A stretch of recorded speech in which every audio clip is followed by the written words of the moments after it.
Hello everyone, my name's Cleo. I'm a breeder based out of Dublin, Ireland, and I got my love of reading from my mom, who is the best woman ever. Hi mom, I love you. Um, and she reminded me recently, yesterday, that she in fact watches my YouTube videos. And I also recently showed my YouTube channel to my aunt, also back in the States. Hi Becky, I love you. Mwah. All three of us are big readers. Every Christmas, um, we go down, my parents and I, we go down to my grandparents, who live in the same area as my aunt and uncle, and their kids. And it almost always ends up being over Christmas. I read a ton. My grandparents live on a lake. They also have a pool, so I'm either sitting by the pool or sitting by the lake, just reading, reading, reading, reading, reading. I read a ton over Christmas break. But I also tend to talk with my mom and Aunt Becky about books a lot during that period as well, because we're all together. And we keep talking about doing a book club. Will we ever do a book club? Probably not. We're all too busy, and I'm on the other side of the world. But if we could, I do have book recommendations.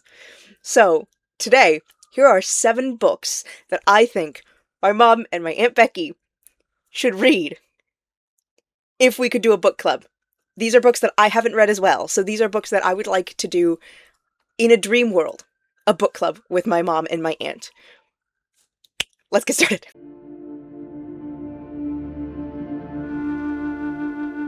Okay, so we're gonna get the obvious one out of the way, because if you've watched my channel before, you know that there is a book that normally sits right here, that is not there right now, and that is because it is here on my desk, and that is Hot Wax by M.L. Rio. This is the tour edition. I have the tour edition. I'm special. It is beautiful. Hang on, I've got to show you guys. Look at that, and the inside's a fretboard, right? It's beautiful. End papers, that's the route that they take. But the blurb: those who live fast shall die slow. A devil like you oughta know.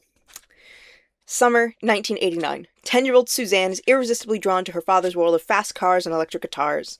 When her mother remarries, she seizes the chance to join Gil and the Kills on the tour that could be the band's big break, if they don't go down in flames. As the group climbs the charts, internal rivalries set them on a collision course destined for a bloody reckoning. The sole witness to a desperate act of violence, Suzanne spent the next 29 years hiding from her past in the quiet suburbs with her mild-mannered husband, Rob. But when Gil's sudden death makes her question everything she thought she knew, she hit the road in search of answers. Hitching her fate and Gil's beloved car to 2 vagabonds who call an old Airstream trailer home, Suzanne finds everything she thought she'd lost forever: desire, adventure, and the woman she'd once wanted to be. But Rob won't let her go, chasing her across the country until he drives her to a desperation all her own. Drenched in knockdown, drag-out rock and roll, Hot Wax is a raucous, breakneck ride to hell and back, where getting lost might be the only way to find yourself and save your soul. I think that my mom and my aunt would love this book. I really do. This book, because my mom, despite the way she looks now, which she probably won't let me use a photo of her. Actually, she won't let me use a photo of her. I know that for sure. The way she looks now is a mild-mannered, middle-aged woman with bright purple hair who is a school teacher. This is not a woman you'd assume would be a, big rock and roll girl, but she did buy Green Day's Dookie on its first week of release.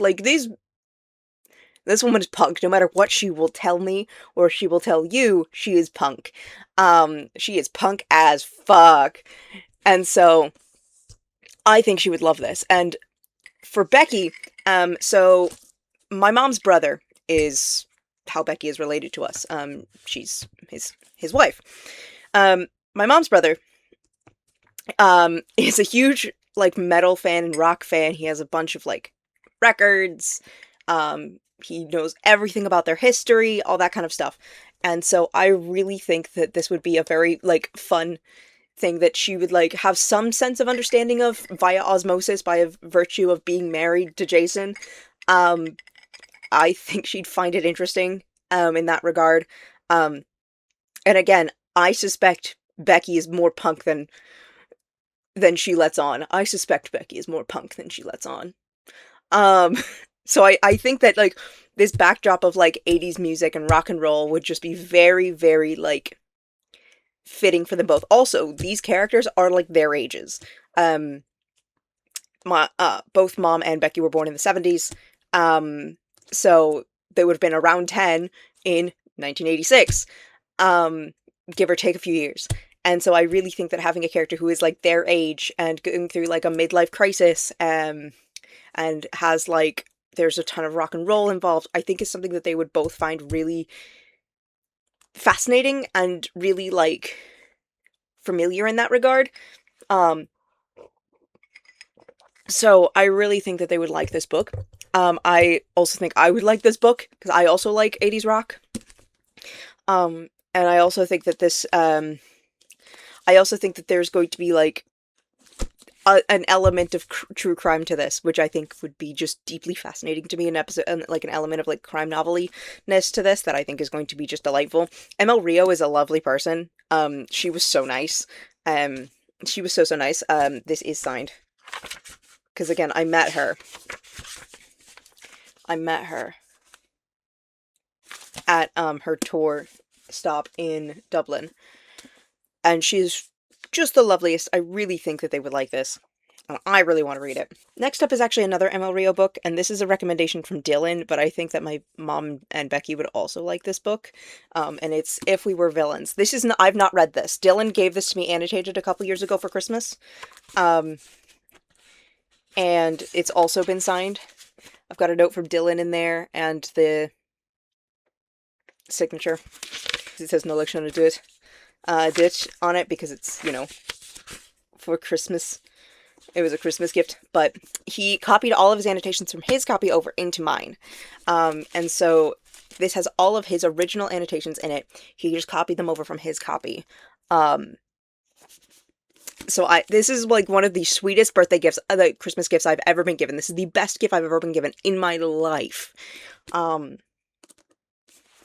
Hi, Dylan, I love you. You're the best. But I'll read the blurb. Oliver Marks has just served 10 years for a murder he may or may not have committed.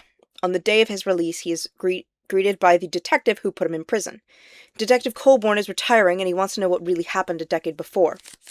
As a young actor in an elite conservatory, Oliver noticed that his talented classmates seemed to play the same characters on stage and off, villain, hero, temptress, though he was always a supporting role.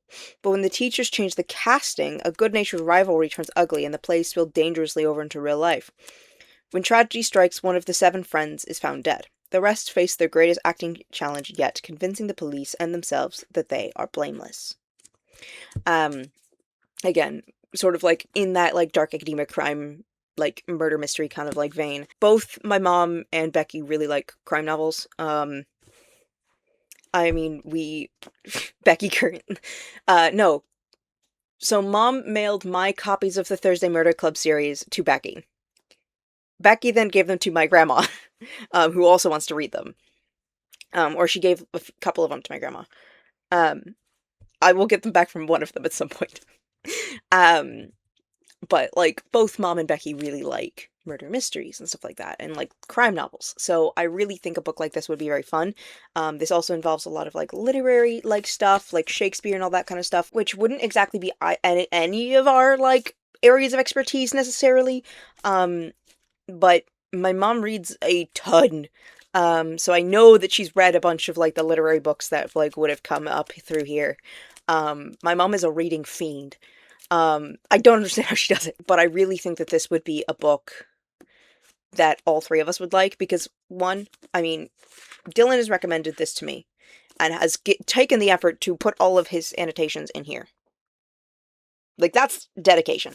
I really think that this would be, so I trust his judgment. I trust his judgment. You know what I mean? And I really think that if I can trust his judgment on that this will be a good book for me to read myself.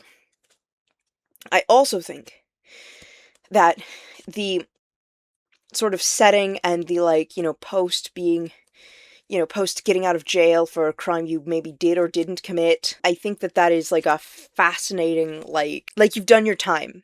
What's the truth? Like, I think that's a fascinating look at, like, that kind of, like, at how that kind of thing works, and, like, how people convince themselves that it's not their fault. I think that would be super fascinating for us to like read together, because I think my mom and Becky would have some very interesting takes about this. I think Mom and Becky would have like some very like good things to say, like interesting things to say.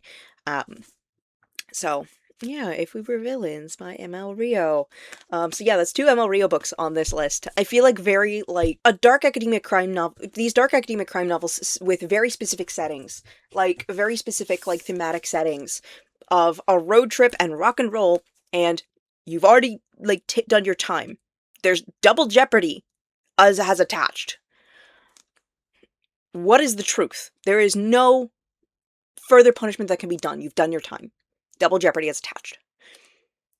And they're both about, like, true crime and who killed this person and why and what happened. And are you, the main character, at fault for it? You know, did 10-year-old Suzanne witness something that she could have stopped? You know, or witness something that she was then told to not say anything about? Did Oliver actually kill his friend? Or did someone else in the group kill his friend? What happened? Who killed them? Or did none of them kill them? And was it a suicide, a la the Dead Poet Society? You know what I mean? So I think that that's, like, a very fun thing that ML Rio does, and I think that both my mom and Becky would really, really enjoy that kind of, like, examination at, like, motive and truth and all that kind of stuff, and choosing yourself versus choosing other people. Like, I think that would be very interesting for both my mom and Becky to read, and also I would be very interested to hear their thoughts on that kind of thing. Next up is a book whose author's other books I've already mentioned in this video. And it is We Solve Murders by Richard Osman. This is actually the book that inspired this video.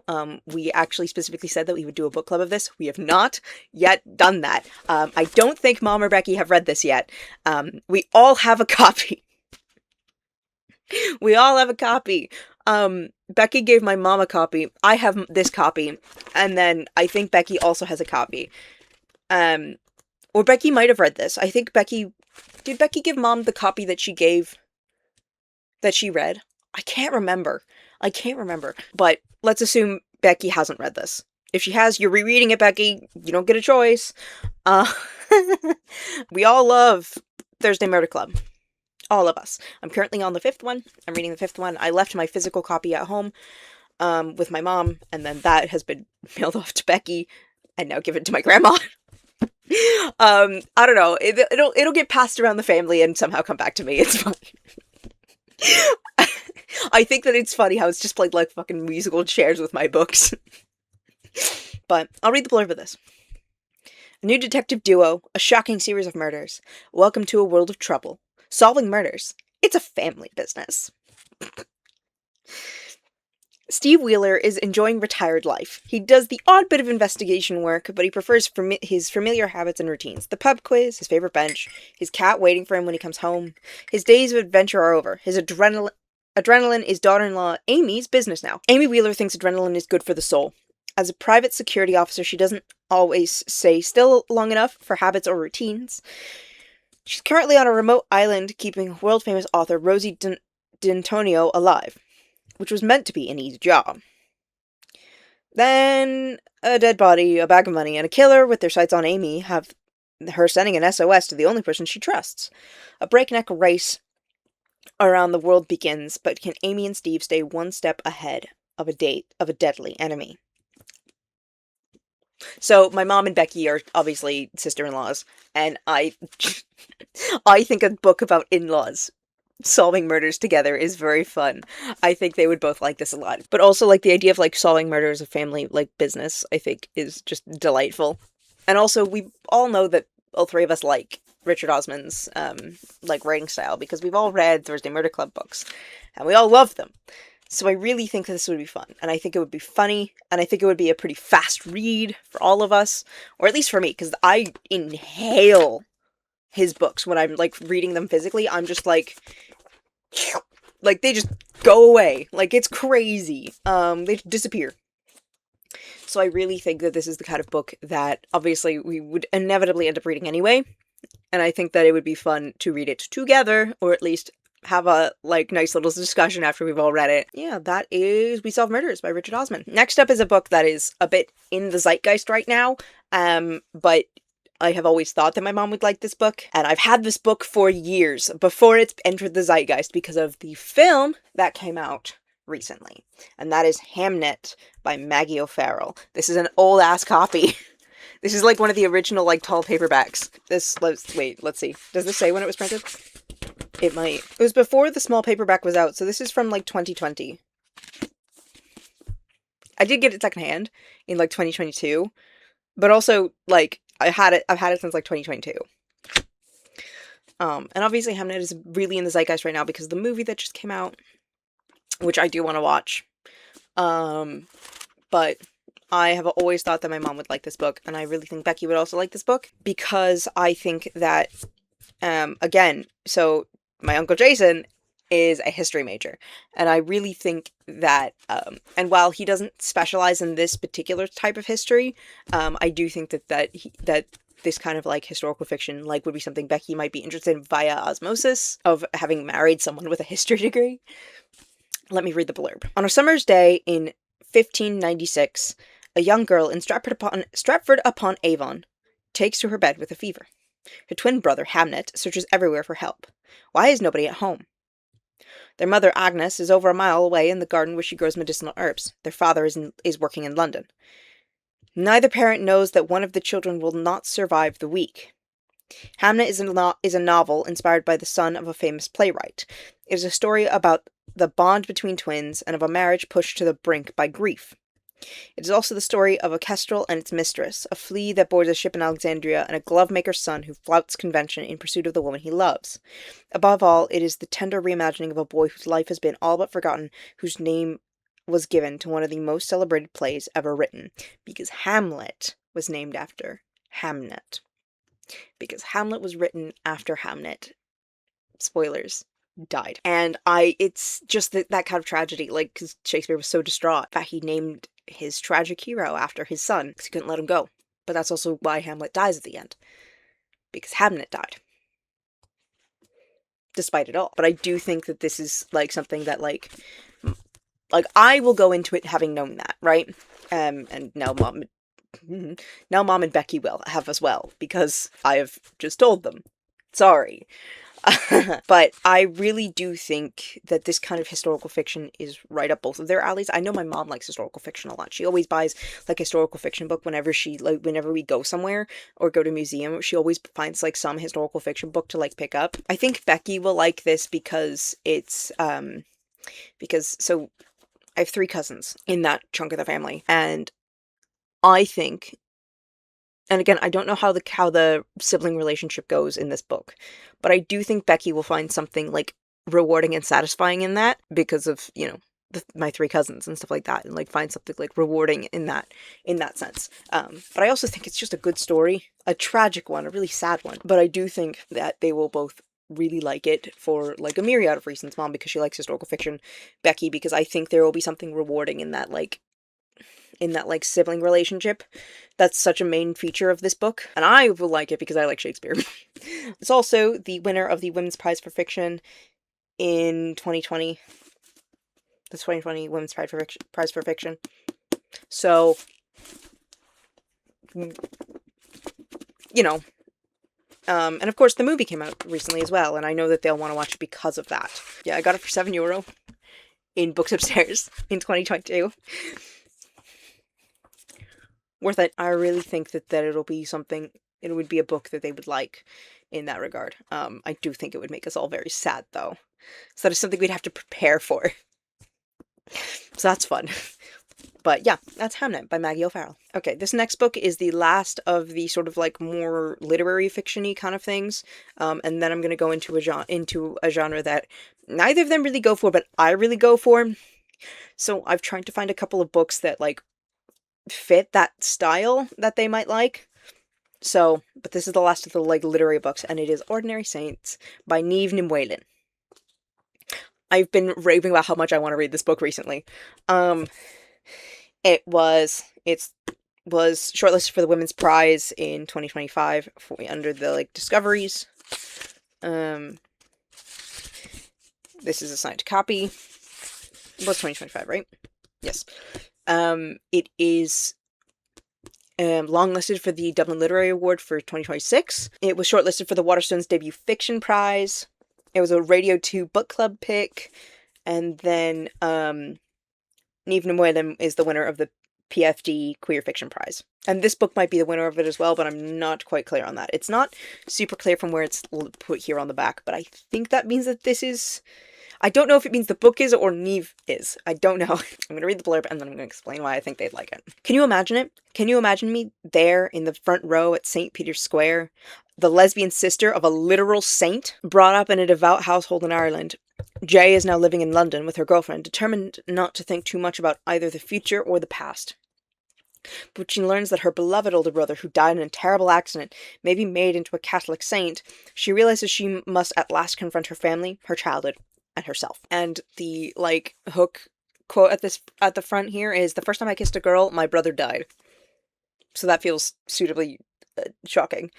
I I want them to read this because I want them to read an Irish book. Full and simple. This is probably the most Irish thing I could imagine. The most queer Irish experience thing imaginable. I want them to read a queer Irish experience. I just want them to read a queer Irish experience. I don't know what it is about that I want them to read and understand, but I want them to read a queer Irish experience. Because this is so deeply Irish in a way that I cannot articulate. There is something about it that is just this would only happen in Ireland. This would only happen in Ireland. This would never happen anywhere else. No other Catholic country. It wouldn't happen in Italy. It wouldn't happen in Germany. It wouldn't happen in Spain. It would only happen in Ireland. This is only going to happen in Ireland. And I think that is something so visceral. But I also think that this book could be, and I haven't flipped through it enough to know, but I think that this could be very funny. I think this book could be funny. And I hope it is. And I think it would make us laugh. But also, I'm just kind of obsessed with the concept of this book, and I want to share it with them. So I want to share it with my mom and my aunt, so I kind of think that this is, the perfect book for that. Yeah, I just want them to read a queer, this queer Irish experience, this, deeply Irish, weirdly, religious and also non-religious experience, that I cannot articulate in any way better than this book probably could. There's something so undeniable about the idea of, modern day saints, because it's still something that is totally possible for the Catholic Church to do. The Vatican could totally name new saints today. Would that be bizarre? Absolutely. It would be crazy, but it is something they could still do. It's totally within their power. And the idea that the family of that new saint have to deal with that now, and have to deal with that new reality of, oh yeah, your dead brother is now a saint. Oh yeah, by the way, your dead kid's a saint. Huh? What? Huh? That's a bizarre situation to be in. And there's something about it that is so compelling. And I really, really think Mom and Becky would find it as interesting as I do. I really think that they would take one look at this and go, yeah, that sounds super interesting. That sounds so engaging and so compelling. And I really, really would love to read this. Also, because my mom isn't particularly religious. She's agnostic.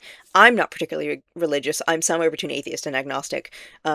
Becky, however, is religious. I'm not clear on the denomination, so I'm not going to make any claims about that. But they are religious. But Becky and them are religious. How much so? Again, I'm not totally clear, because again, it's not my business. But I do know they go to church on Sundays, right? So I think that, like, that kind of, like, religious backdrop is something that will be very interesting for them, because all three of us have very different backgrounds when it comes to religion. I have never been in a church in my life except for, like, funerals and maybe weddings. I don't remember the couple weddings I've been to enough to know if they were actually done in a church or not. And the most recent time I was in a church was for my Nana's funeral. My mom, they would go to church as a social thing, because they moved a lot, right? So she grew up in churches, but also, like, mostly as, like, the go to the Sunday potluck kind of thing, is how she's expressed it to me. And then Becky, of course, goes to church every Sunday. We all have very different experiences with religion.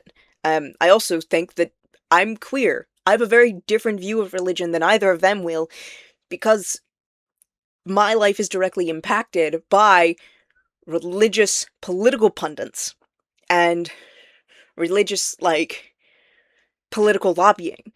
You know what I mean? Whereas theirs is not affected as in as great a way.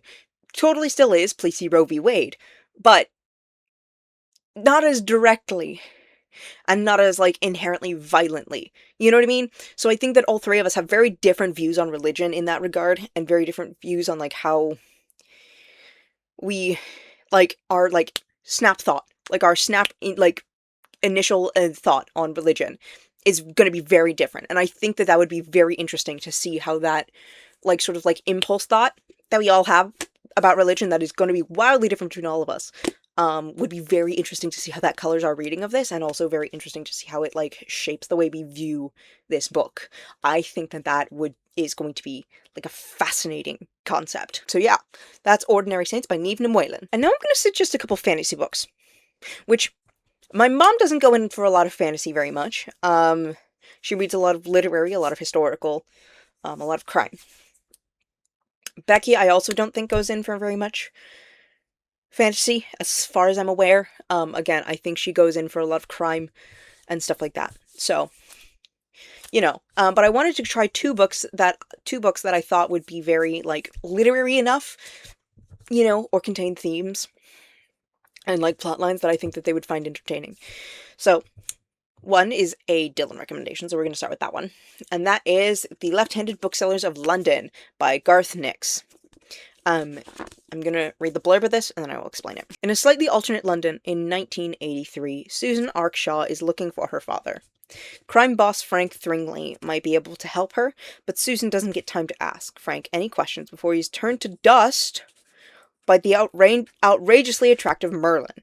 Merlin is a young left-handed bookseller, one of the fighting ones, who, with the right-handed booksellers, the intellectual ones, police the mythic and legendary old world when it intrudes on the modern world, in addition to running several bookshops.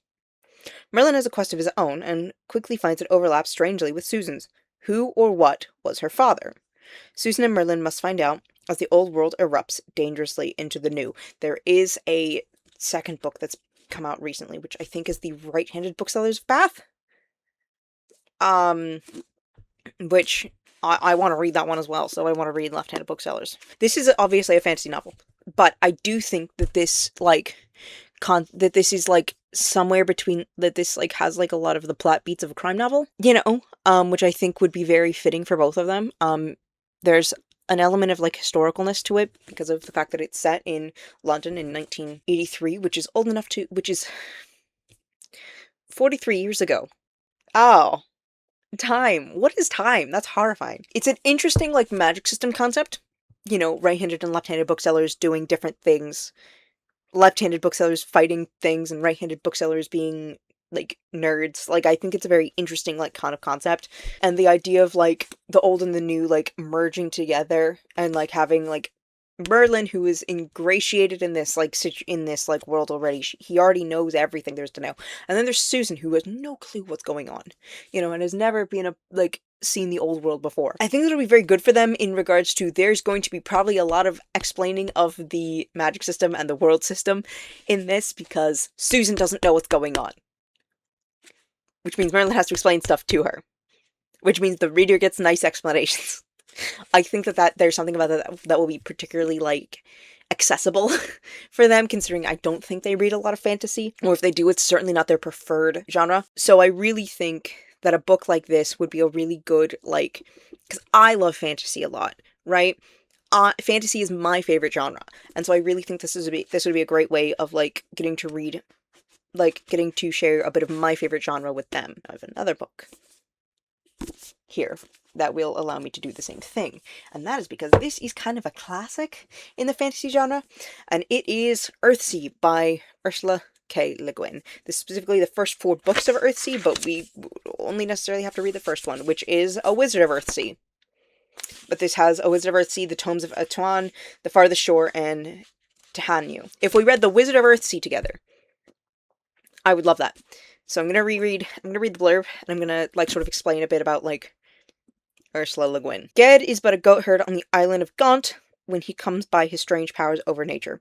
Sent to the School of Wizards on Roke, he learns the true way of magic and proves himself a powerful magician. And it is as the Archmage Sparrowhawk that he helps the High Priestess Tanar escape the Labyrinth of Darkness. But over the years, Ged witnesses true magic and the ancient ways submit to the forces of evil and death. Will he too succumb? Or can he hold them back? I'm gonna read about Ursula Le Guin here in the front. Ursula K. Le Guin was born in Berkeley, California in 1929, daughter of the writer Theodora Kroeber and the anthropologist Alfred Kroeber. Her published work includes poetry, short stories, and novels. Among her novels are The Left Hand of Darkness and The Dispossessed, both winners of the Nebula and Hugo Awards. Always Coming Home, winner of the 1985 Kafka Award, and 4 Ways to Forgiveness. Her short stories have appeared in a variety of magazines, including Omni, Playboy, New Yorker, as well as 2 collections, The Wind's 12 Quarters and The Compass Rose.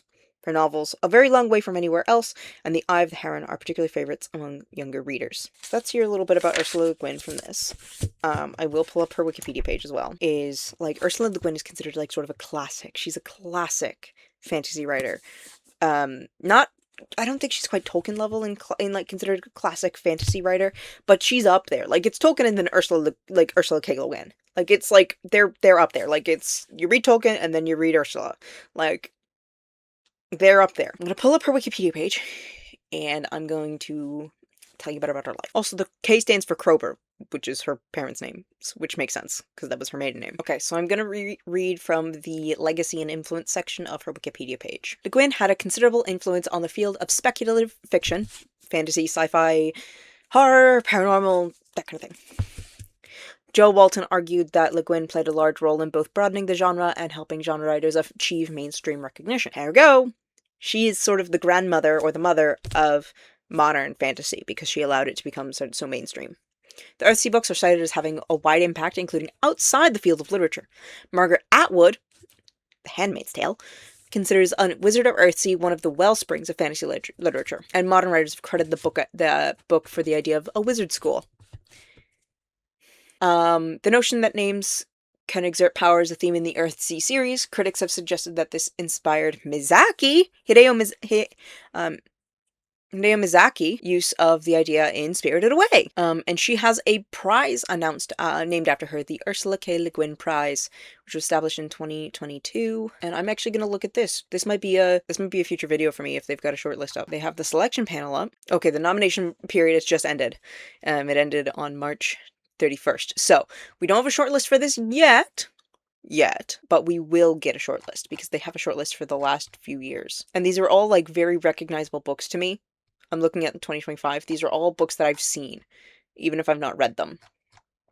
So I'll go when the shortlist for the Ursula K. Le Guin Prize for Fiction comes out, I will in fact go over it. Anyway, let me tell you about why I think my mom and Becky would like this. 1, it's a classic in that regard.